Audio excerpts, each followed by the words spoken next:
visited? Yeah. Yeah, you saw it. Were you there as well? I don't know. No. I'm going next year. Next year. Okay, so I think I know most of you already.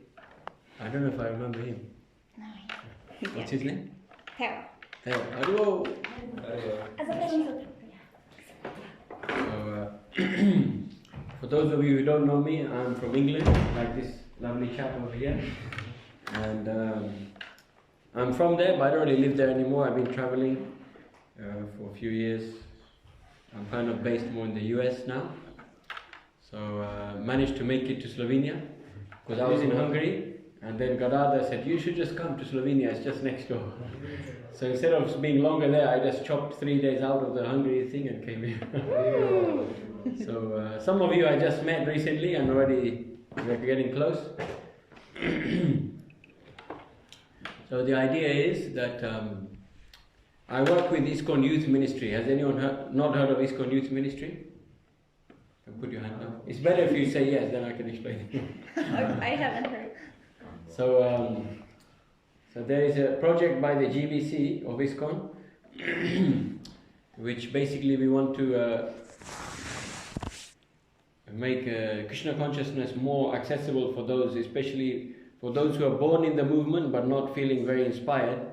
Because if you join the movement, then you'll only join if you're inspired, otherwise why would you join? But if you're born in the movement, then you may not necessarily feel inspired, but it just becomes like a thing you're born into.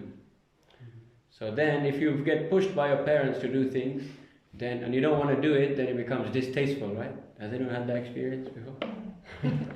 So I had a friend when I went to school, and his dad was really strict. So his dad used to force him to go to Mangalati every day, you know, Prasanam.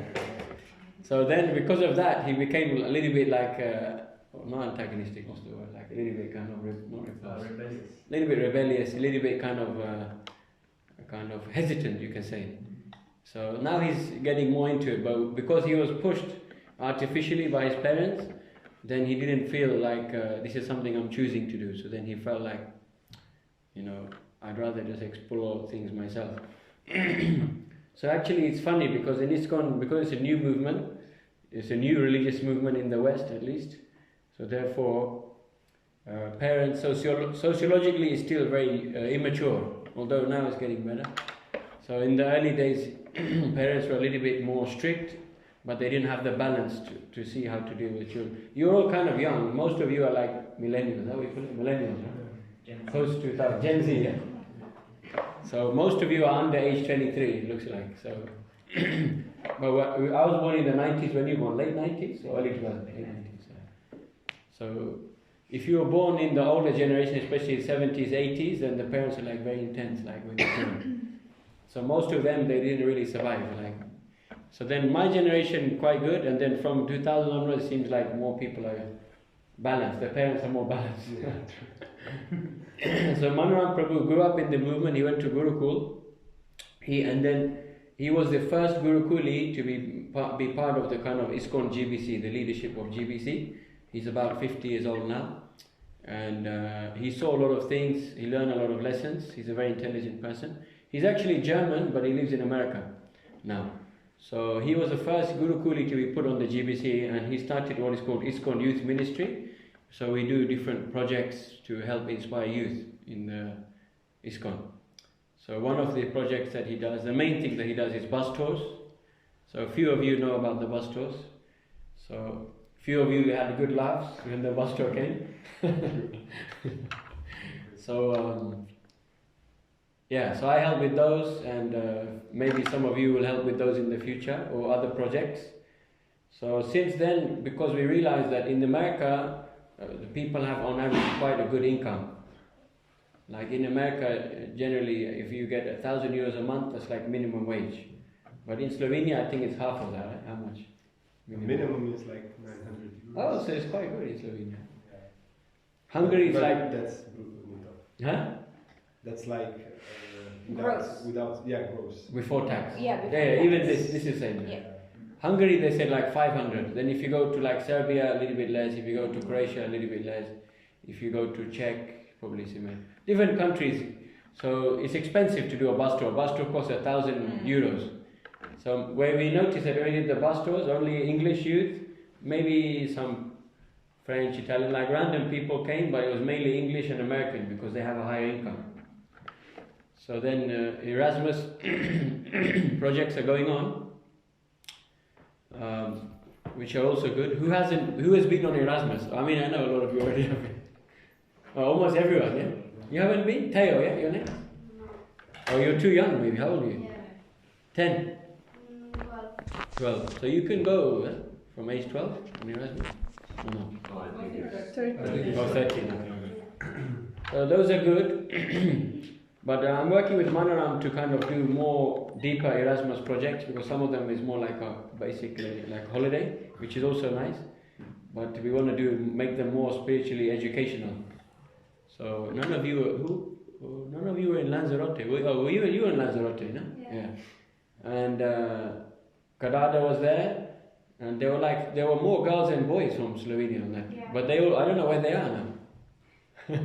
They in Ljubljana or they left somewhere? Some of them are still. I forget the names, but I remember the faces, yeah. So we did a project in Lanzarote, which was more like deep sadhana classes. Do you remember? Yeah. So we tried to make it more educational, more inspiring. We even did harinams, things like that. And then we do in Sweden sometimes different things. So basically the idea is we want to do more programs for the youth. So because if you do adult programs, youth come, but it's less interesting for them. Sometimes the youth are a bit like, okay, it's nice, but if you have something for the youth, it's much nicer. So I also grew up in the movement. He also grew up in the movement. Me and his brother are the same age, huh? So he obviously, his parents are very nice, so that's why him and his brother are like pure devotees. But most of our generation are like kind of in the middle, right? They like it, but they're not like so into it, you know? A lot of them. Fully into it. So what we realized is that if you have youth programs, then if you meet people your age and you do chanting, dancing, feasting, the same thing we do as adults, thank you. The same thing you do as the adults do, but for youth, it's much more inspiring. So like we did a lot of programs in Sweden, and they all became very serious now. And 3 of them, they want to be brahmacharis now. Like Ramai and who the other 2? Lakshman and Shami. So because they got inspired, and they do books, they do Harinam, they're studying. So when I was your age, I mean, you're all different ages, but when I was like under 18, I was like kind of into it, but the main thing I liked was prasadam. Yeah. So it's kind of like, you know, you kind of coming, maybe bhajans also, like little bit kirtan, little bit prasadam. And then at age 18, I noticed that all of my school friends, because most of my friends at school were not devotees. I went to Gurukula only till age 11 at the manor, and then regular school. So I noticed most of my friends, they're not really happy, you know, like my best friend, his 2 parents were the top surgeons in London. So London, everyone knows, very famous city, top 4 financial hubs of the world, extremely rich, billions of pounds floating every day in London. So they're the top one, some of the top surgeons in the top hospitals in London. So they maybe earn like 200,000-300,000 each a year. Very rich parents. But my best friend wasn't happy at all. He even had an au pair, they had 2-3 cars, he had a huge garden which is bigger than the whole compound of this temple. They had everything, whatever they wanted. But he still wasn't happy. Because whatever you get in this world, the problem is that you become familiar with it. Has anyone noticed that? So he was extremely rich. Most people, he's in the top 1% of the world, like in terms of how much money he had. His parents are like extremely rich. But at the same time, he got used to it. So just like if you live in a village in Eritrea, for example, my father is part Eritrean, so I went to a village there, and we stayed in the house. And then I said, where's your toilet? They said, oh, that field behind us, that's the toilet field there. So there's no running water, you just go in the field, do your business, bury it and leave. But those people, they're just as happy as someone living in London, or maybe even more actually. So you get used to whatever situation is in this world. So the problem is in this world that we become contempt very easily. So he became very contempt, but not only that, he had issues because his parents were so rich that his father, because his father was a very famous surgeon and very wealthy, that many younger women were trying to approach him. So then he cheated on my, this is an embarrassing story for my friend, luckily he's not here. But the father cheated on his wife, like on my friend's mom. And then for 2-3 years they were having very intense issues, like marital issues. And as a child, maybe any of you had that experience, that if your parents have issues, then it's very hurting to the child also.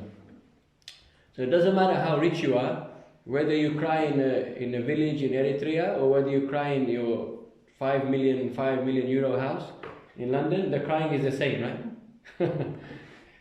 So I noticed my best friend wasn't happy. Then another of my best friends, we had a rock band when I was a kid. Now I don't really remember the guitar, it was like when I was 16, but I used to play the guitar. Basics, not like amazing. And we used to do like songs. We did like a few shows. Just, adios. We did like a few small, what do you call it in English, gigs, right? Do you use that word in Slovenian English? Gigs. So another of my best friends, he was a really nice guy, but then he realized actually at some point, maybe age 15, he realized actually I'm attracted to guys, not to women.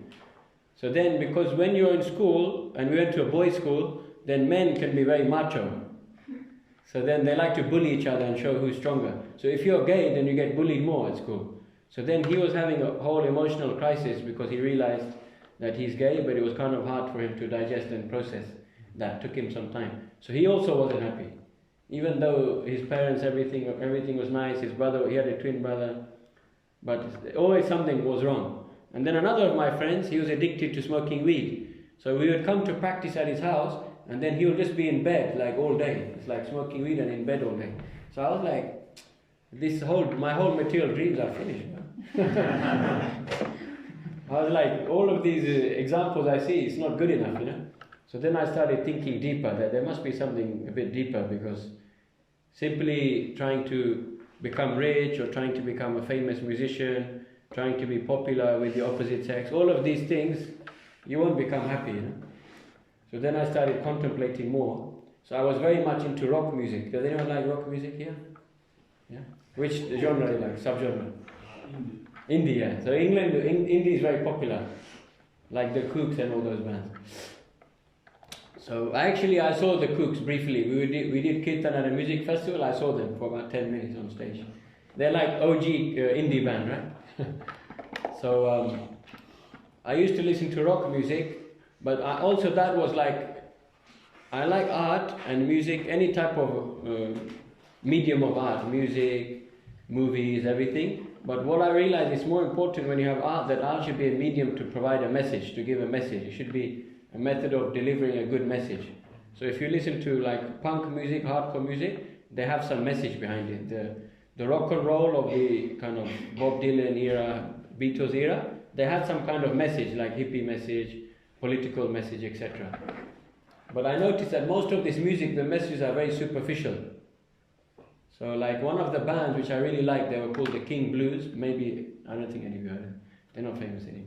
Do you know them? They were in England. They're not that famous. So anyway, we went to one of their shows when I was like 16, and then me and my friends, we were kind of very daring people. So we said, let's try and go backstage and meet them.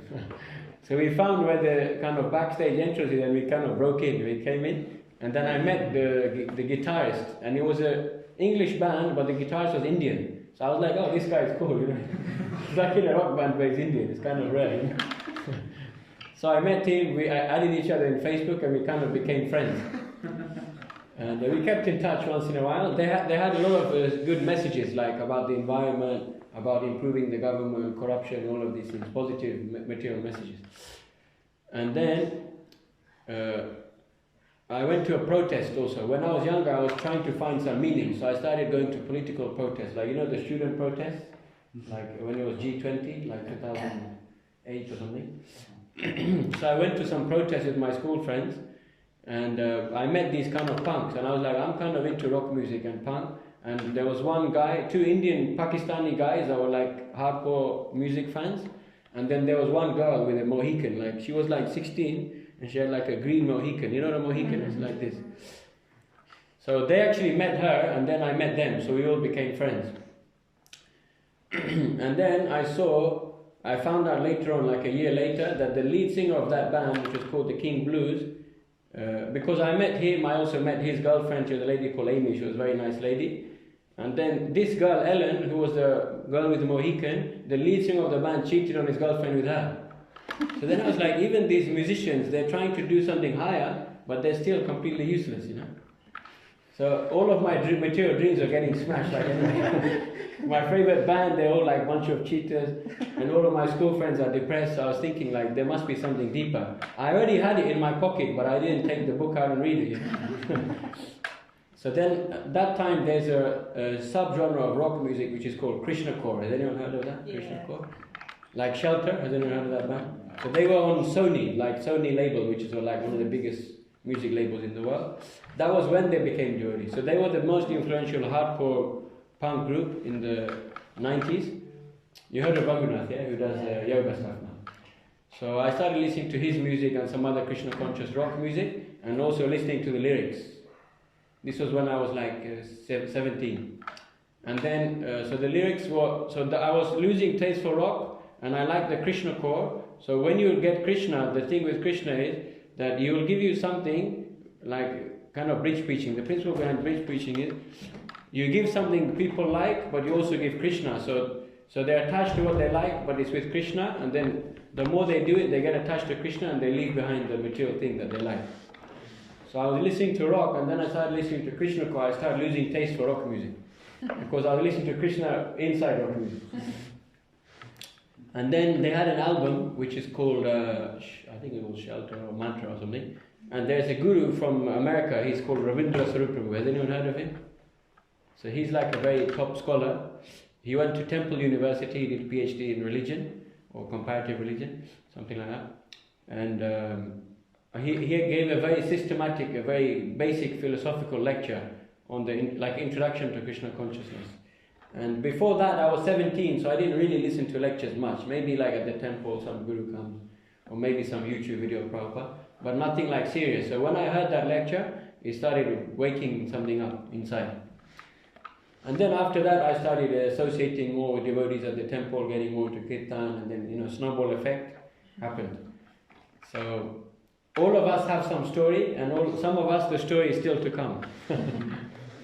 But basically, the idea is that when we have the right association, and when we can hear the philosophy nicely and understand that Krishna consciousness is not just a religion, it's not just a belief, but it's actually the most rational, systematic philosophy, then actually sublime philosophy as well, then actually it becomes very easy to become deeper in your Krishna consciousness. But there is a mix. You have to also have good association, good people around you that will inspire you. And you also have to have a taste. So what are the ABC? You know what the ABC of spiritual life is? Association. Yeah. What's the B? Anyone know? B? Bhajan. Bhajan. I mean, that's a good one, but not the one I'm looking for. It's an English word beginning with a B and ending with K. Books. Books, yeah. And then C? Very obvious one. Yeah? Chanting. So ABC or spiritual life, association, books, chanting, and then D, anyone know? D is the one all of you will give to me at the end of this program. No, donation. I'm just that's a joke. Don't give me anything, I won't accept. This is free. No, the D is actually diet. Like prasadam, that's also very good. Actually, where were we today? Celje. Huh? Celje. Celje, however you pronounce it. It's not easy, the names in Slovenia. Like yesterday we went to Kranj, and then I was like, oh, maybe it's Kranja. And they're like, no, it's Kran. And I was like, okay. So you were there, so Leela Shuka was there. So one guy came up to us. No, we stopped one group of young students and we made them chant. We do interactive Harinam. So then the guy said, I said, where are you guys from? They said, we're from Slovenia. And he's like, yeah, Slovenia is the best. And I said to him, yes, there are 2 nations in the world which are my favorite. You know what the 2 nations are? And he says, well, the first nation is Slovenia, of course. I said, yeah, the first nation is Slovenia. And the second nation I love is the donation. Actually, that's not our joke. That's Mahotsa Prabhu's joke. I mean, we adjusted it for Slovenia. But when he goes up to people on books, he goes, what's his one? His version? Yeah, the best nation is donation. He's like, do you know what the best nation in the world is? They're like, yeah, America. He's like, no, the best nation is donation. So anyway, this is the ABCD of spiritual life. So it's very easy. But the problem is that if we do not have the right association, and we don't understand it also intellectually and also experientially, then it will be hard to have enough of a level of inspiration to take a deeper step. So I was just in England, and I gave a class, and there was some youth there, and then I was telling them that basically actually really to be intelligent in this life means to know what is in my utmost rational self-interest, right? Would you all say that that's a meaning of intelligence? To be aware of what's in my that's the best definition of intelligence, would you say? What's in my utmost rational self-interest, right? Like, I'll give you a very practical example. All of you are in high school, yeah? Most of you, yeah? I mean, not you, obviously. And you also finished one. So, if you're at school, there's two types of people. There are those who want to be very cool and popular in school, but they don't take their studies very seriously. They don't get a good grade, but they're more interested in looking cool all the time. Especially guys do this. I think girls less. Would you agree or not, boys? Yeah. Like when I was at school, there were this group of boys. They were like, "We're the cool guys. If anyone messes up with us, we'll beat them up." And they would like to wear their trousers a little bit below the waist. To me, it seems stupid because that means you can't afford a belt. Otherwise, why are your trousers so low? Because it's not practical to have trousers so low, you know? So they used to do all of these kind of things. You had that at school? Where do you go to? I'm in the Kingsley. Maybe that's more posh, I don't know. Their hands were in their, like... Yeah, they put their hands in their back pocket or in their trousers, yeah? And then like they're the ones that they think they're very rebellious because at school you're supposed to wear black formal shoes, right? I don't know in Slovenia, in England you're supposed to wear formal dress. But they would be like, we're going to wear the Nike black trainers, so we're going to be rebellious, like we're like fighting society by wearing trainers instead of formal shoes. So those are the people that thought they were cool. This is just a very kind of black and white. Obviously, there's so many shades of grey, but it's just a black and white example. And then there are some people at school that they're not that cool, they're not that popular, but they're super clever. And they always get good grades. Not like geeks necessarily, but like my best friend was very intelligent. He's a doctor now. So he wasn't that popular. We were like average. We weren't like losers and we weren't like the coolest. We were just like average guys. So the people who think they're cool at school and they do everything they want to do to show off, they think they're being intelligent because they're successful in the moment, right? But more intelligent than that kind of youth is a youth who doesn't waste too much time in school, doesn't care too much about looking cool, but they care about getting a good grade. So that way, this is theoretical because actually business is not so black and white. But theoretically, if you get a good grade, you'll get a good job and be rich. Although really, if you have a good Vaishya mentality, you'll be richer because if you're an employee, there's always a upper limit how much you can make. But anyway, what I noticed was those kind of people, they're all of my friends now at school that are all rich now. They're all like doctors, lawyers, all of the geeks that were doing IT, they're all working for Apple, making 100-something thousand euros a year. And the ones who thought they were cool, they're working in McDonald's flipping burgers. So they'll never be able to buy a house with that kind of rate. So imagine, they thought they were cool, but later on they become losers. And the ones in the beginning who didn't put too much energy in that direction, trying to be cool, now that they've graduated, they're all age 30, they're all doing well in life. So in the same way, all of us, we know that actually we are not just this body. It's actually empirically, it's impossible to be the body because all of us have experienced the body has changed, right? Just like these two boys, when I met them, they were like little kids, and these three boys. Especially Gideon was like very small. And now when I saw them in Slovenia, in Alviks, I was like, what? Like completely different, you know? So actually our body is not the same scientifically. Every 7 to 10 years, every single cell in the body has changed. This is empirical knowledge. Empirical means observational by experiment.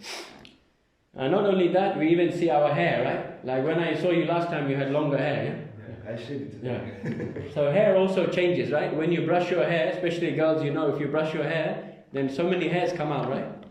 And when you clean your house, if you just put your finger on the windowsill after a few weeks of cleaning it, before you haven't cleaned it for a few weeks, there'll be a lot of dust, right? So do you know what most of that dust is? Cells. Yeah, skin cells. Disgusting. We won't talk about that too much, but that's just to show you that the material body is not the self, because the body is always changing, but we are actually the same. We are the one who's observing the changes, has never changed, the seer. So this is all explained nicely in the Bhagavad Gita. So if I'm not the body, that means that how long will I be in this body? Can anyone say? How long will you be in this body? This set of bodies? Roughly? About 8 years. About 100 years? Yeah. This guy is lucky. I said 80. 80, yeah. I mean, he might be. You do a lot of sports, you eat healthy, yeah? So actually people used to live longer. I was just reading a very shocking article. I mean, we already kind of knew about it, but I read it again, that there's a company called Monsanto. Has anyone heard of Monsanto? So actually nobody knows. It's a very big conspiracy. 90% of the food which is going in the world, they use a pesticide, an herbicide, I don't know which one it is, one of the two, called Roundup, which is produced by Monsanto. They also make genetically modified seeds, but the EU doesn't allow so much GM stuff like other countries. But they do allow their pesticide or herbicide. So that herbicide has a chemical, what's the name? Do you remember? Has a specific chemical in it which is already confirmed by World Health Organization to be carcinogenic, to be bad for you. In small amounts it's not that bad, but it's still bad for you. So actually just everything we eat, literally, even if you're a vegetarian, it's crazy, huh? Especially if you have soya, they said 100% of soya has too high levels of this herbicide for humans. And then next one was, not rice, wheat, I think. I mean, those are generally the cheapest grains, so, and they feed soya to animals. And then guess what was coming soon after that? Oranges. So you're eating orange, you think it's healthy, but it may have pesticides in it. So it's crazy. So in the modern age, we're supposed to live 100 years, but it's going down. So many reasons. So we can see that, okay, we're not the body. So that means I may only be in the body for 80 years, right? So that means how many years will you not be in this body? Whatever's left. Huh? Whatever's left, right? Which means millions, trillions, quadrillions of years. Yeah? Godzillions of years. So that means an intelligent person, just like when you're at school, I'll only be at school till age 18 or 16, depending on when you leave. So not very long, just a couple more years. How old are you? 14. 14. So only 4 more years of school, right? Then you go to university or get a job, right? Yeah. So not very long. So just in the same way, we're only going to be in this body for a very short time. And if we're eternal, which hopefully all of us believe we are, if not, another time we can have discussion on that topic. It's very interesting. So that means that we're only in this body for less than 1% of our existence. Less than 0.001% to the power of 5 million of our existence. So real intelligence means to know what am I doing here and what is my ultimate goal in life and how to attain it. So let's see the time. So we have 1 more hour, so we will start bhajan soon. What time is it supposed to finish? 8, yeah? Okay. So there is a king in the Bhagavatam called Khatvanga Maharaj. Has anyone heard of him? So you've heard, yeah? So he's in the beginning of the Bhagavatam. I think it's in 2nd canto. So he was a king, he got a benediction. He did a very good pious activity and he got a benediction that you can ask any question you want and you'll find out. So the question he asked, guess what it was? Can anyone guess? You have one question that you can ask, anything you want. When will I die? Yeah, when will I die? That's the most intelligent question to ask. He could have asked that please give me 1 million euros or 2 million or 5 million. He could have asked, please get me that latest Tesla, right? Does anyone like Teslas here?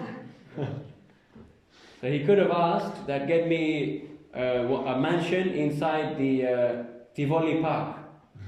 Just nearby. There are many things you could ask, right? But he asked, when will I die? So why is that the most important question? Because if you're going to die tomorrow, then every single plan you have is 100% useless, right? And none of us can say that we'll live longer than tomorrow, right? Although we can say 90% sure we will, but we can't say 100% that we will. So we know it's very likely we will keep living probably till we're all 80, hopefully. 80, 90, maybe 100 if you're lucky. So, but we know that it's not guaranteed. So therefore, if you want to be actually intelligent, then actually you have to think that, okay, what actually is the serious thing that I'm doing? What am I doing in my daily life to contribute to that what is in my utmost rational self-interest? That is intelligence. That is a successful life. Successful life is not simply to be very popular, not simply to be cool, to be rich, to be beautiful, because all of these things come and go anyway. And even whatever good thing you have in life, it's very easy to spoil it, right? Like, give me an example of a thing that people really dream in this world. Give me an example. Like a direct kind of example. No, maybe that. Sorry? That. Money. Wealth, yeah. So even if you're rich, right? One of my friends in Miami, I have two examples. Who should I go for? Okay, I'll go for this guy. He's a really cool guy. He's called Scott. So America, everyone knows, is a very rich country, right? And in Miami, it's one of the only cities in the US where if you don't earn at least $100,000 a year, then you basically are going to be living at a loss. In other words, you're paying so much rent that you won't be able to save enough to buy a house. And if you're renting, you have to have at least 100,000 in order to grow your income, grow your capital. So one of my friends, he's called Scott, he's in the top 10 financial advisors for the whole US. Like if you go online, you can put his name in magazine. I think it was Forbes or something.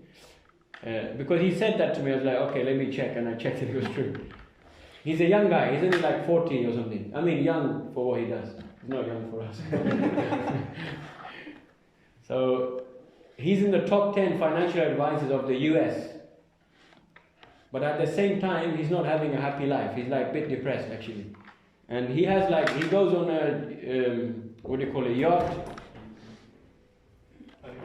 He goes on a yacht in Miami where there's it's like blue water, there are like dolphins swimming. He has a bunch of teenage girls that hang out with him. Like very rich guy, but not happy. So even though he's got everything, it's very easy to spoil it. Why? Because he wants that ultimate romantic relationship which he's looking for, but he never found it. Probably because he's so rich, he's just too proud and no one's ever good for him. I don't know. But basically, one thing I noticed is that we started doing kirtan at the studio. You know Chandra Skarsela? You know? You know Gorangi, right? Gorangi Gangavika? Her brother, her younger brother. So he was the one that introduced me to the studio where we now do a lot of programs. So he started coming to our kirtans, and now what he does in his spare time, he goes to the beach with all these beautiful girls and they do a kirtan on the beach. That's what he does now. Because he realized that this is not enough, I need a higher taste. So he started doing kirtan now. I mean, he still hasn't understood it fully, the philosophy, but he's a good guy. So whatever you do in this world, it's very easy to spoil it. Whatever situation you have, very easy to spoil it. Just like Russell Brand, you've heard of, yeah? So everyone thought he was a cool guy, famous, TV, celebrity. Now they found out he did all nonsense things, his life is over, finished. Maybe he's going to go to prison, nobody knows. So it's very easy to lose whatever you have, but there's one thing which you can never lose, which is also the most important thing, which is your spiritual progress. So that's very, very important thing. So we have 1 hour, so we're going to sing 4 songs. So I'll briefly just introduce Bhaktivinoda Thakura. Has everyone heard of Bhaktivinoda Thakura? Well, most of you. When I was your age, I didn't know. I was no. You were nobody? Yeah. Oh, amazing. When? Like 6 months ago. Oh, good. Like this. Nice. For 6 weeks. For 6 weeks, yeah? Yeah. Very good. I actually got the review. Oh, amazing. Very nice. So he already knows quite a bit. So basically, the principle of, this is a whole nice topic, but we'll discuss another time. Maybe you guys do a program on what is the acharyas. So the acharyas, they are our gurus, yeah? They are our guru parampara all the way from Krishna coming to now. So Krishna is not a guy that just, I am God and I'll give you some knowledge and then disappear. Krishna, he's so loving that there's always a pure devotee present in the world. Once they said to Srila Govinda Swami, who was one of Prabhupada's main disciples, they said to him that how do we find Sadguru? Because the Guru in theory should be pure devotee. So how do we find a pure devotee? And he said, when you're qualified, Guru will come, when you're sincerely looking. And they said, but how do you know there's pure devotee on the planet now? He says, is Krishna always present on the planet? They said, yes. So he says, is Krishna alone or he's always with his devotees? So they said, no, Krishna is never alone. It's like Prabhupada, all of his paintings, he never allowed someone to paint Krishna alone. There either has to be Krishna with a cow, Krishna with a gopi, Krishna with Mother Yashoda. So he said that just like Krishna is always present on the planet, pure devotees are also always present. So Bhaktivinoda Thakura was the first one to make Hare Krishna accessible to Westerners. It was Lord Chaitanya's desire to do it, but he didn't finish that job. He just started going a little bit preaching. He sent Nityananda Haridas Thakur a little bit to the east. He sent some disciples to Vrindavan, ISKCON Swamis. He went all around South India, but he didn't really go outside of the Bharat region. So Bhaktivinoda Thakura, who appeared in the 1800 something, I forget when, early 1800s, no, it was actually like mid 1800s, mid 1800s, he was the first one to actually teach in English language, this Krishna consciousness. He even ran a school. He was an English teacher. Before he became a magistrate, he even ran a school in English. Did you know that? I didn't know, I just read that today. So he was a very, very powerful acharya. He made a lot of adjustments that it can be accessible to Westerners. And then his son, who is also like his disciple, Bhaktisiddhanta Saraswati, who was Prabhupada's guru, he made even more adjustments. And he sent people to the West, Bon Maharaj and a few others, and they made some effect, but they weren't fully successful and they had to come back to India. And then obviously we know, because of Prabhupada, we're here now. So Bhaktivinoda Thakura is very, very powerful acharya. He wrote many, many books, many songs. Before him, the Lord Chaitanya Sampradaya was basically spoiled, because there were people that were called Sahajyas. Has anyone heard of that word before? So they were saying Radha, Krishna, love, everything, and they weren't following any moral principles. So people thought that Vaishnavas just mean they enjoy their senses and then they talk about Radha, Krishna and gopis, So until him, for about 100 something years, the Hare Krishna movement, Vaishnavas, Gaudiya Vaishnavas, didn't have any respect. Nobody respected them. And he gave that a 360, completely transformed the viewpoint of the mainstream society. And he also worked with the British. He was also the only Indian that the British gave a lot of privileges to. Generally, the British only gave privileges to the white people that worked in the government in India at the time. He was the only Indian that they put him on their level. So he was very unique, even materially. Very, very intelligent. So he wrote some songs. So we'll ask Saraswati to sing. You want to sing first one? Okay. So we'll sing Jīve jāgo. So I think you have it in your WhatsApp? Or where did you send it? I sent on the WhatsApp group the lyrics and you can all. La letra. So if you want, you can sing the first song. Yes. So In my will play. oh, maybe we'll read the verses in English, because not all of us speak Slovenian. So who wants to start? Do you want to start? The first English translation. First verse. Who wants it here? No, I'll sit here just to go play. I mean, I'm good enough. Is it in 60? No, just not. 3 I can do. But what about the voice? Anyone like a really good Madanga player, local one? Yeah, Huh? Narayan. You want to play? Yeah, you were also in Anvik, huh? Were you in Anvik? Yeah, I remember.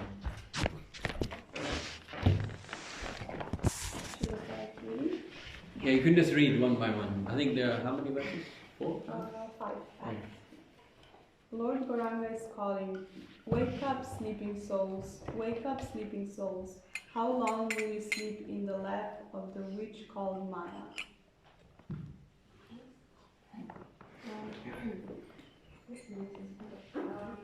We have forgotten the way of devotion service and are also involved with birth. I have decided just to say good. Other than myself, you have no time to listen. I have brought the medicine that will wipe out the disease of illusion from which you are suffering. Take this Maha Mantra, Hare Krishna, Krishna Krishna, Hare Hare, Hare Rama, Hare Rama, Rama Hare Hare. Srila Bhaktivinoda Thakura says, I fought at the Lord's feet and taken his command.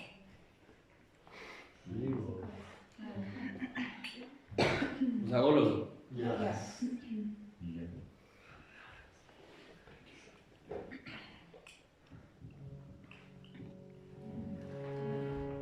Jīve jāgo, jīve jāgo, gorā chana bole.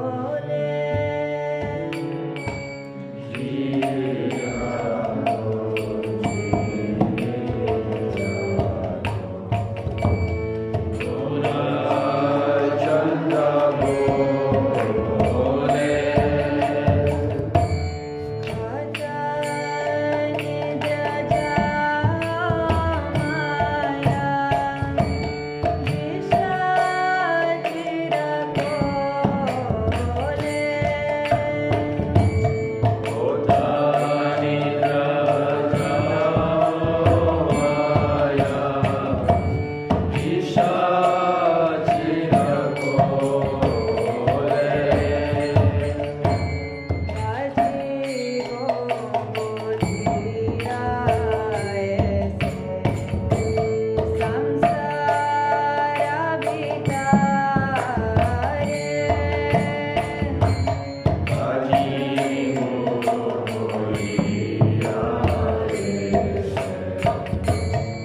this song is good for everybody because we all need to be woken up sometimes. So what is it that we need to be woken up from? Can anyone say? This illusion is Maya. But what is this illusion? I'm not an illusion. I'm living a good life, I have friends, I'm doing well in my studies. Why am I an illusion? Because we have the wrong focus. Huh? We have the wrong focus. We focus on our job, on our material life too much. That's basically it. So yeah, this is a very important point that in life there is different definitions of intelligence. Sometimes intelligence is defined how I define, that's how Bhagavatam defines it. Sometimes intelligence means the ability to discriminate between two things. That's the very kind of Sanskrit etymological definition, that's called buddhi. It's called analytic intelligence, the ability to see a synthetic thing, something that is one thing, but what are the parts inside of it. It's like if you see a car and you understand the parts, then you're more intelligent because you're a mechanic, right? You know how the car works. So in the same way, another type of intelligence is one who knows how to prioritize things according to their value. It's like, does anyone find it hard? They just fit, well, you do exams at the end. Before the summer, was anyone doing some like intense exams? Like in England you have like GCSEs, A-levels, I don't know what you have here. Yeah. Huh? We What's it call called? it matura. Yeah. So when you do like your exams, sometimes it's very hard to prioritize your studying over other things, right? Like does anyone play like any computer games? Nobody? Eh? Yamuna is like, I know you guys. I think especially the boys, but I think everyone plays computer games. Eh? At least in England they all play. Including me, I used to play. So anyway, if you're playing computer game, I don't know what everyone's distraction is, but we all have mindless distractions in this world. I guess now it's like TikTok, right? Does anyone not have TikTok or Instagram here? Don't have or have? Don't have. I don't have TikTok. I don't have TikTok. Well, no, either of them. You'll have at least one of them, right? Or a few of them. I mean, you're quite young. We don't have at this age, but... Nima is the only one that can raise his hand. He doesn't have any social media. Nothing. So there are so many distractions, right, in this world. So for some people, when it's exam time, they can't focus and they start to become distracted. Like they're studying and they're like, actually, I'm really hungry, I only ate 1 hour ago, I'm feeling hungry again. Or you start thinking, actually, I need to clean the bathroom suddenly. Your mom's like, you've never cleaned the bathroom, clean the bathroom. So when the important thing is there, which is a little bit austere, the mind has a tendency to run away to things which give us comfort. But that's not something, even in the material world, which is valid.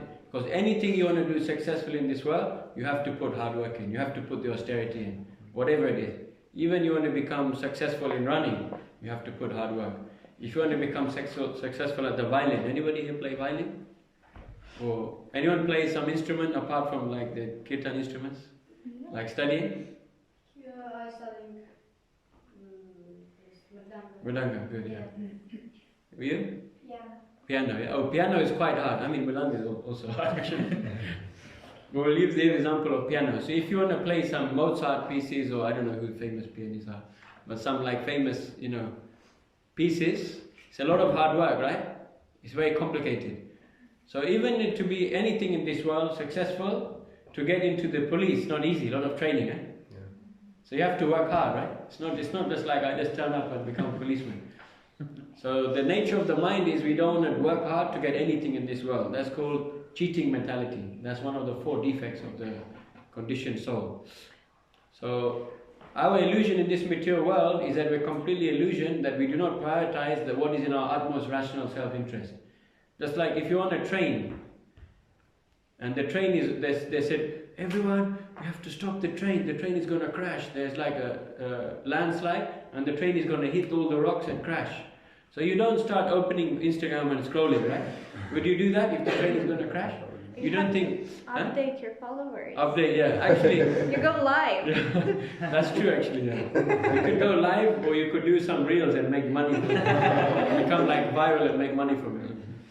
I don't know if in Europe you could monetize your Instagram. In the US everyone does it. So you could be on a train and it's going to crash, there's a landslide, and you start flicking through Instagram, watching the Kim Kardashians and all of these kind of things. The Kardashians, right? That's what it's called. So you start watching all of this, you start watching Bob Marley's music videos and everything. So that's not intelligent, right? Because you have to prioritize what's the most important thing. So in life, just like if you have a disease, your priority is your treatment. Your studies are also important, spending time with parents, everything is important, but treatment is number one. So any of us that we do not put spiritual life number one, it means that today is a day that we start to think, how do I reassess my priorities? And if spiritual life is not my priority, then I need to become more serious to understand why should it be my priority? Not that I'm saying you have to make it your priority, but you have to study why. And when you study why, it will make sense. So this song essentially is telling everyone to wake up because you're prioritizing your eating, sleeping, and mating and defending. These are the four basic pulls that we have in this body. The mind is always running. What time is prasadam, right? It's like there's one bhakta, he's called Prasadam Das. So he's singing like the Guru Vandana song, right? So he's singing Jahara Prasadam Khai Ladu Rasgula. Like this, he's singing. Prasade Khai, Khai means to eat, so he's singing like this. And then they're singing another bhajan. Has anyone heard Srī-kr Chaitanya Prabhu? Yeah. Bhajan. So then he's singing another bhajan, Prasadam Das. So he's saying Toma bina ke doyā sabji. Maybe you don't understand this joke. It works more if you're Indian. But doyalu means merciful, but alu sabji means potato sabji. So some people, their priority is just how to eat more and more. Some people, all they talk about is I need to have a nice rest, I need to go to sleep, right? Some people, like, you go on holiday, all they want to do is just sleep all day. They're like on Erasmus, no? There's some of our friends on Erasmus, all they want to do is just sleep till 11 a.m. And then some people, their priority is just my romantic life. That's like 90% of people, their main complaint is I need that ultimate, romantic life that they see in the movies, which doesn't exist. So, and then last one is eating, sleeping, mating, and defending. So defending means fearing. In other words, we're worrying too much about the body. That's what fearing means. So everyone is worrying about the body. Because why? Because we're prioritizing making money. Money, money, money. We're prioritizing that. Why? Because money gives you financial freedom.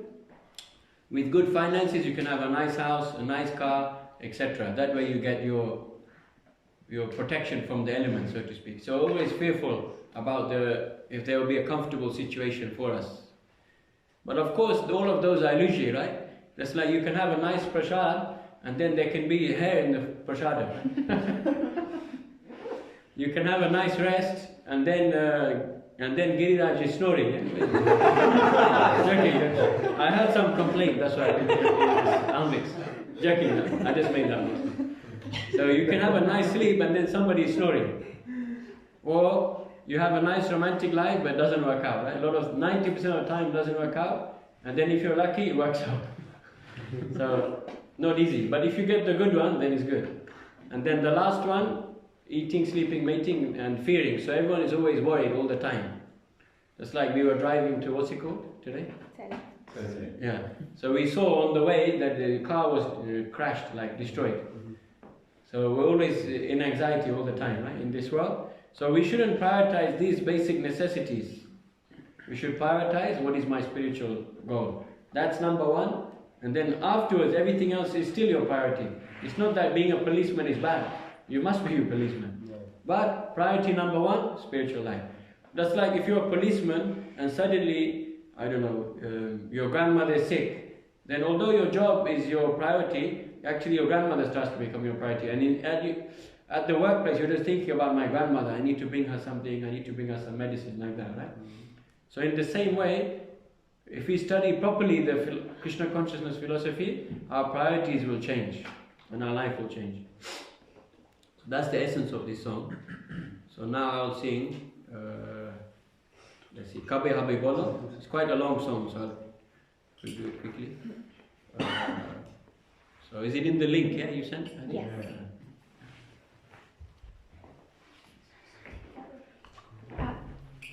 Eno sedemnuma osem, če si še zakljene. You know this one? It's nice. Yes, there. This is also Vishnudana Swami's melody. Ena sedemnuma. I think they also have nice one by with Vishnudana. It's like stuck in my head. Something special.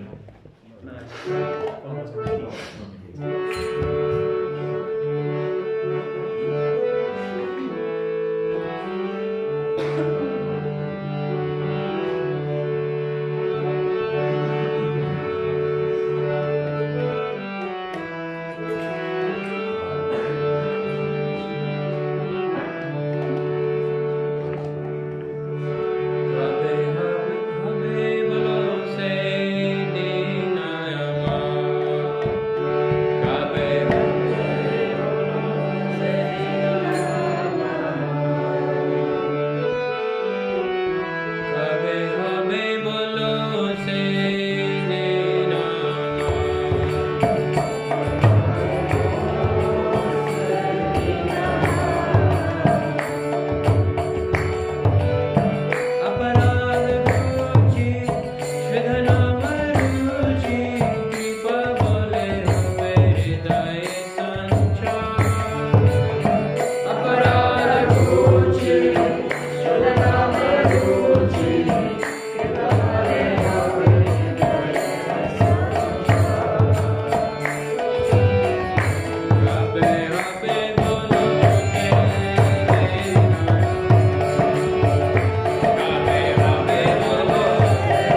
quite a long song.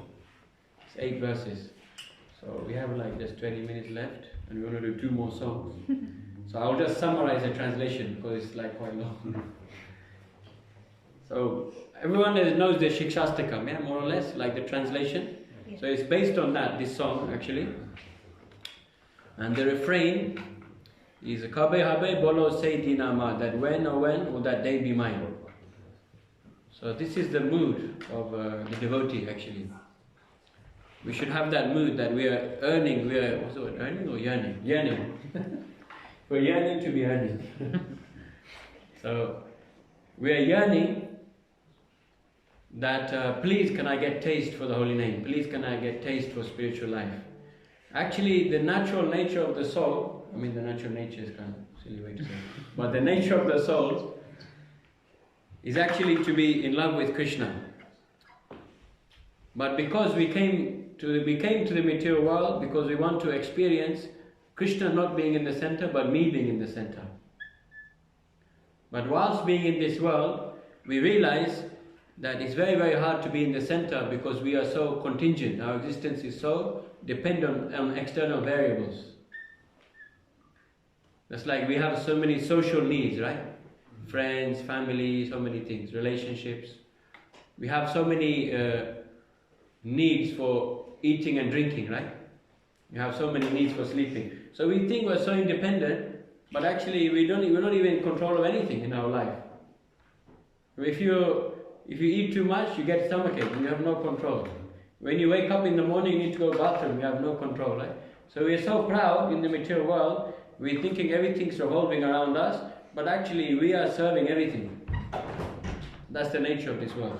But because of the false ego, everyone feels that I'm in the center. That's why Prabhupada always says this phrase, sense gratification. So why is Prabhupada saying sense gratification is not good? Can anyone say?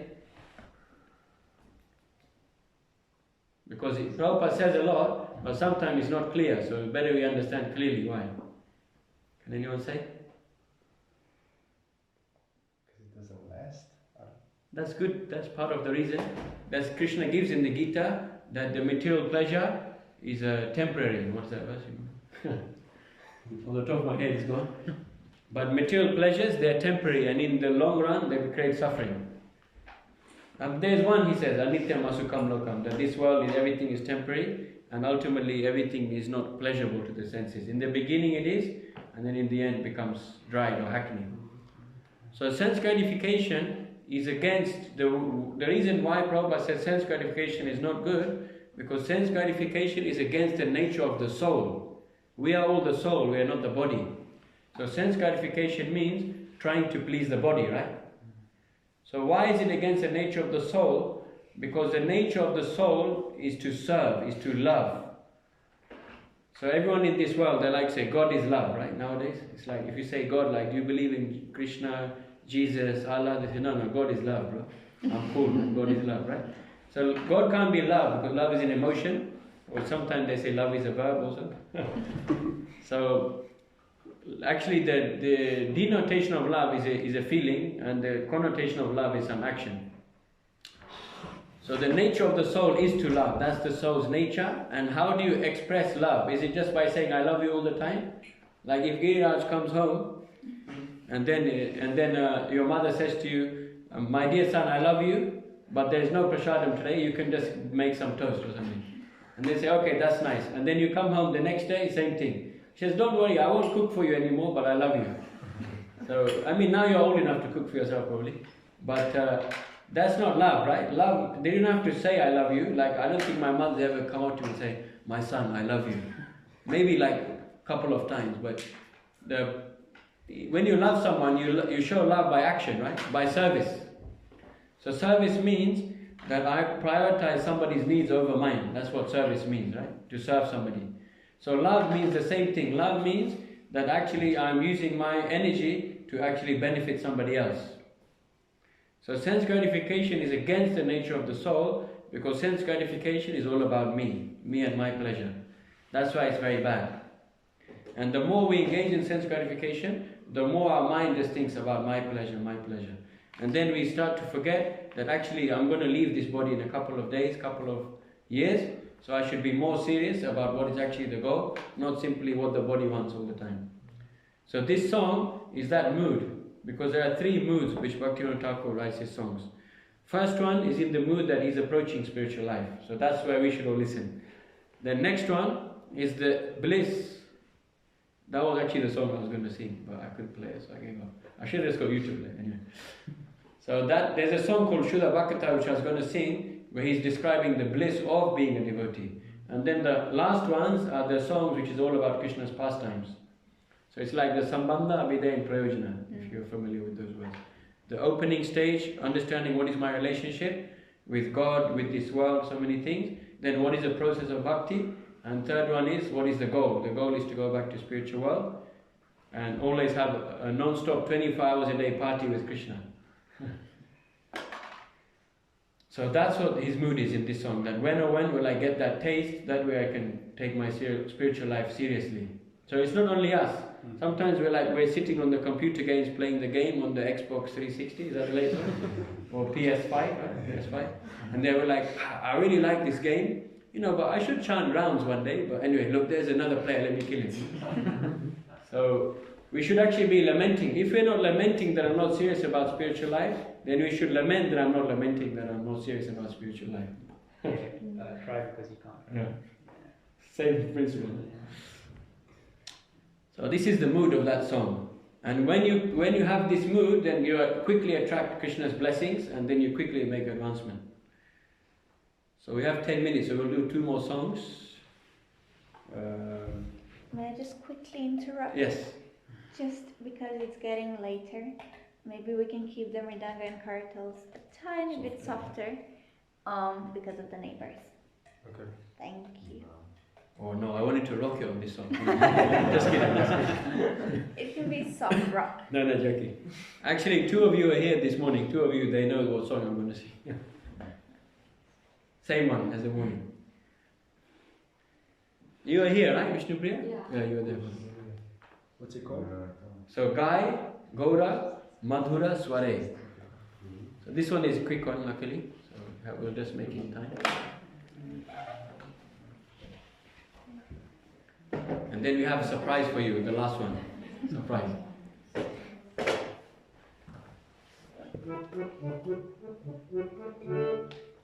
We can read the translation. So, do you want to start? Yeah. Lord Gaura Sundara sings in a very sweet voice, Hare Krishna, Krishna Krishna, Hare Hare, Hare Ram, Ram Ram, Hare Hare. Maybe Teo wants to read one? Number 2. Whether you are a householder or a sannyasi, constantly chant Hari Hari. Do not forget this chanting, whether you are in a happy condition or a distressful one. Just fill your lips with the Harinam. You want to read one? You 2 are siblings? Yes. Ah, nice. You are bound up in the network of Maya and are forced to do ruthlessly. Now you have obtained full consciousness in the human form of life. So chant the names of Radha Madhava. The last one? Maybe no, you. Because Leela Sukha already heard this morning. Your life may end at any moment and you have not served the Lord of the senses Rishikesh. Take this advice of Bhaktivinoda Thakura. Just once relish the nectar of the holy name.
song.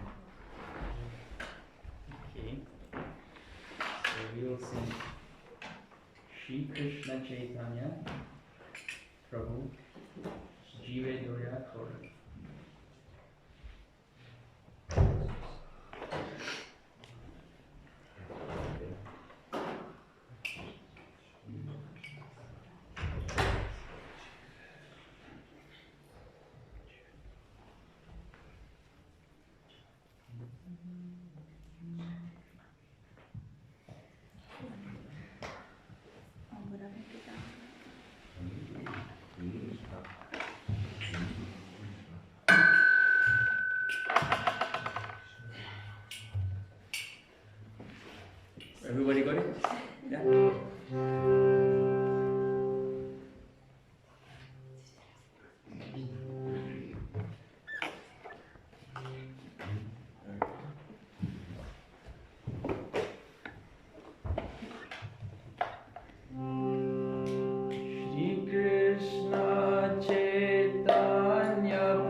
said, but in the beginning, but the reason we did this Bhaktivinoda Thakura song was on Wednesday. Yeah. Wednesday it was his festival day, which was appearance. So that's the reason why. Because we were I wanted to do it on the day, but then it's like nobody would have probably come on. I mean, maybe some of you, but it would have been less people on Wednesday. So we thought Friday is the best day to do program, and like almost everyone that I knew would come. So few of your siblings are away, few of you, but nice, and some of you I didn't meet, like Theo. So nice to meet you, and I'll hand over to you for final announcements. Oh. Well, thank you everyone for coming on such a short notice. On Tuesday, we were like, okay, let's do it. So, because of all of you, we could do this program, and we can maybe say a loud Haribol to Sandipani Muni Krsna for coming, and also he was the one who contacted me. He was like, let's do something with the youth. So thank you very much. Thank you. For your initiative and for inspiring us and encouraging us. And we really hope you will come back again soon and not wait another, 4 years. I don't know the last was it time. 7? When was Padayatra when we all came? Well, yeah, 6 years ago, something like that. So hopefully you come sooner. Who's going on Padayatra next year? Anybody? Yeah. A lot of you. You know, actually the youth, they were spending almost the whole summer here in the temple. Like they were sleeping here, they were doing service, and almost all of them are very, yeah, they attend Padayatra every year. That's nice. From Kalindi is our Padayatra girl that inspires everyone to come and join. And yeah, we're engaged in service, we're engaged in kirtan, so it's nice to have this safe space. Thank you very much. Thank you. And thanks for another special guy from London. Special guest. So yeah, try and do as much as you can, some regular programs, and especially kirtan. But it's not enough just to do kirtan. You have to also discuss philosophy, read together. You can think about, you know, in England we have groups where we do also Harinam. I mean, you guys do a lot of Harinam anyway, but you can do also reading groups. I don't know if you're doing already, I'm just throwing out ideas. Which also helps. Because if you want to read at home, like who wants to read, but it's like not easy to read this alone at home. Yeah, it's all of you I know, because that's everyone's problem in the material world. So even me is my problem. So, but one of my solutions was I listen to lectures, because lectures I can listen loads, reading after like half an hour, 1 hour, like that's enough for the day. So, but if you have a reading group once a week, then it's actually much better, and then it will inspire you to read more as well. So you can think about doing things like that. And also listening to lectures, you can find a guru which you like, senior devotee which you like, or mix. There's also audio books, so if you like to listen instead of reading the same books, Prabhupada's books, other books, so you can try and do that. But studying must go with kirtan also, otherwise it just becomes external, the kirtan. So, I mean, if you keep doing kirtan, eventually it will become more internal anyway. But really you have to study Prabhupada's books, philosophy, and then do kirtan together. So thanks, and see you soon. Yes. Voila.